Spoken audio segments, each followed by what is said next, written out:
ஒரு பேசிக் லிசனர் வந்து நான் ஸ்டார்ட் பண்ண போகிறேன். ஸோ இதான் அந்த கமாண்ட் nc-lvp port 9090. ஸோ இதான் அந்த device, tiny little device. Okay, இதை வந்து மேக்கில் வந்து யூஎஸ்பி போர்ட் இல்லைன்றனால நான் சி டைப் கனெக்டர் நான் வந்து யூஸ் பண்ணிக்கிறேன். போட்டு ஜஸ்ட் ப்ளக்இன் பண்ணுவோம். ஓகே, ஸோ ப்ளக்இன் பண்ணுறதுக்கு முன்னாடி அட்டாக்கர் எப்போவுமே வந்து லிசனர் ஸ்டார்ட் பண்ணி தான் வச்சுருப்பாங்க. ஸோ லிசனர் ஸ்டார்ட் ஆகிடுச்சு. நான் ப்ளக்இன் பண்ணுறேன்.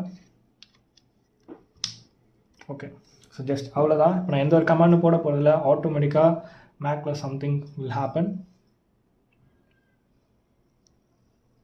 ஒரு 5 செகண்ட் சம்திங் எடுக்கும். அவ்வளோதான். இங்கே பார்த்தீங்கன்னா இப்போ அந்த டெர்மினல் வந்து எக்ஸிக்யூட் ஆகிடுச்சு. ஸோ